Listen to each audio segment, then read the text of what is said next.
In 2 Konings 3 kry ons die interessante verhaal van die koning van Moab, wat teen die koning van Israel in opstand gekom het, en dat Israel dan hulle soldate bymekaar maak, maar hulle vrou ook vir Josafat, die koning van Juda, om saam te kom oorlog maak.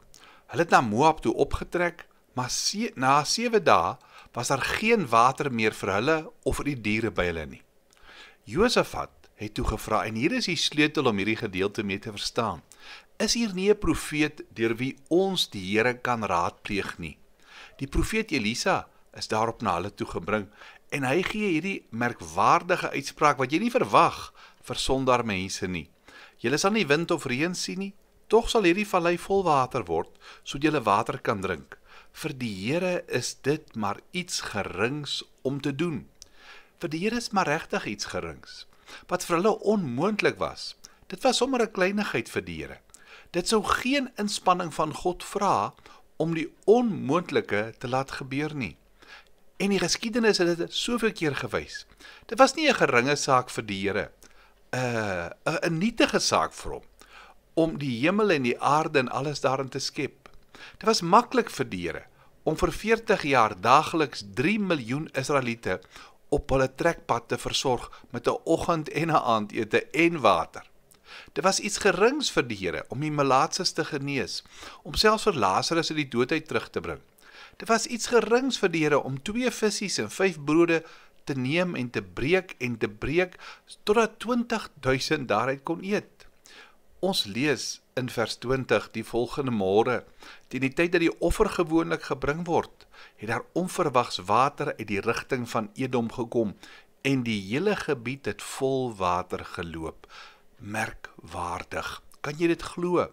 Die water het net aangeloop gekom. Net soos die kwartels en die manna het dit net gekom. Soms lyk dit vir ons asof ons omstandighede onmoontlik is. Asof ons vasgevang is en daar's geen uitweg uit die probleem nie. Jesus het vir sy disippels gesê in Lukas 18 vers 27, wat vir mense onmoontlik is vir God moontlik. Dis nog steeds iets gerings vir die Here, om ook vir jou te voorsien vandag, om die water van sy genade, hoor mooi, te laat afstap in die pad na jou toe. Daardie situasie wat jy vandag in die gesig staar, vir die Here is dit iets makliks om te hanteer. In werklikheid kan God nog steeds 2 voëls met 1 klap doodslaan. Dink nou vir 'n oomblik. Die water wat hy gestuur het, was die instrument om vir Israel uitkoms te gee, en aan die ander kant was dit die instrument om Moab mee te vernietig. Charles Spurgeon het hierdie verhaal vertel. Hy het gesê sy oupa James was ook 'n predikant.